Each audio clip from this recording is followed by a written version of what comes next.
வணக்கம் உறவுகளே. இன்றைக்கி நம்மளோட கிராண்ட் நாவல் ரெசிப்பியில் ரொம்ப சுவையான இன்ஸ்டன்ட் சாஸ் மெக்ரோனி பாஸ்தா எப்படி செய்கிறதுன்னு பார்க்கலாம். பேனில் தண்ணி ஊற்றிடலாம். தண்ணி கொதி வந்ததும் 250 கிராம் பாஸ்தாவை சேர்த்துடலாம். அரை டீஸ்பூன் உப்பு, கொஞ்சமாக எண்ணெய் ஊற்றிடலாம். பாஸ்தாவை 6 நிமிஷம் வேக வச்சுக்கலாம்.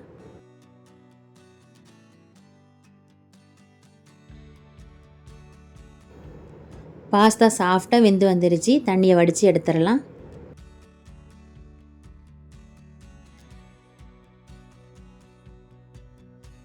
பாஸ்தாவில் தண்ணி ஊற்றி அலசி தண்ணியை வடிய வச்சிடலாம்.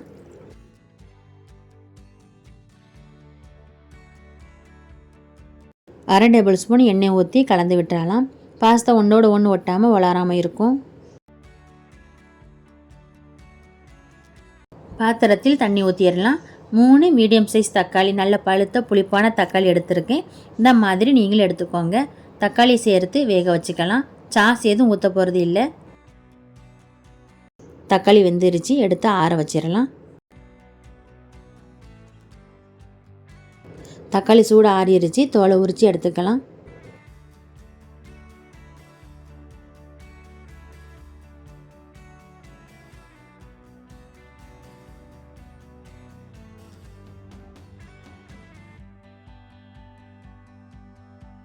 நடுவில் உள்ள மூட்டை கட் பண்ணி எடுத்துடலாம்.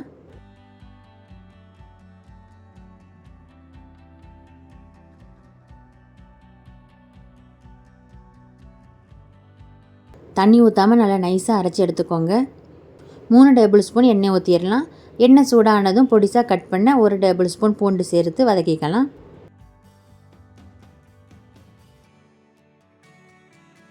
பொடிசாக கட் பண்ண 2 மீடியம் சைஸ் வெங்காயம் சேர்த்துடலாம்.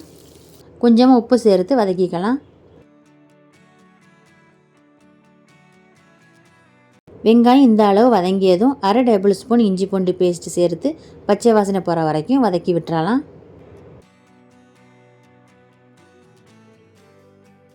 1 டீஸ்பூன் மிளகாய் பொடி சேர்த்து கலந்து விட்டுறலாம்.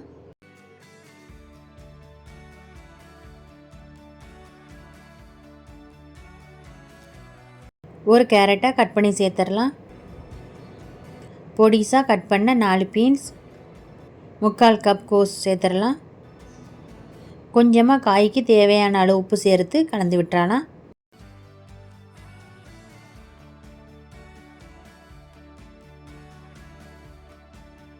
தீயை குறைவாக வச்சு மூடி வேக வச்சிடலாம்.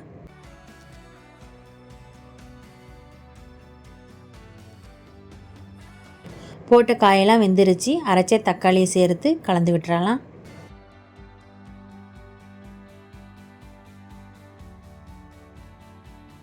தீயை மீடியமாக வச்சு 5 நிமிஷம் வேக வச்சிடலாம்.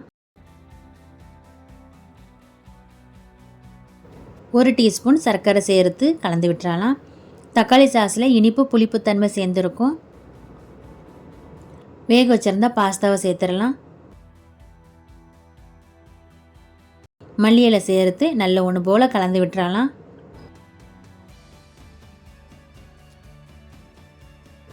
இப்போ ரொம்ப சுவையான இன்ஸ்டன்ட் சாஸ் மெக்ரோனி பாஸ்தா சூப்பராக ரெடி ஆயிருச்சு. நீங்களும் இதை மாதிரி செஞ்சு பாருங்கள். இந்த வீடியோ உங்களுக்கு பிடிச்சிருந்தா லைக் பண்ணுங்கள், ஷேர் பண்ணுங்கள். நம்மளோட கிராண்ட் நாவல் ரெசிபிக்கு சப்ஸ்கிரைப் பண்ணுங்கள். நன்றி.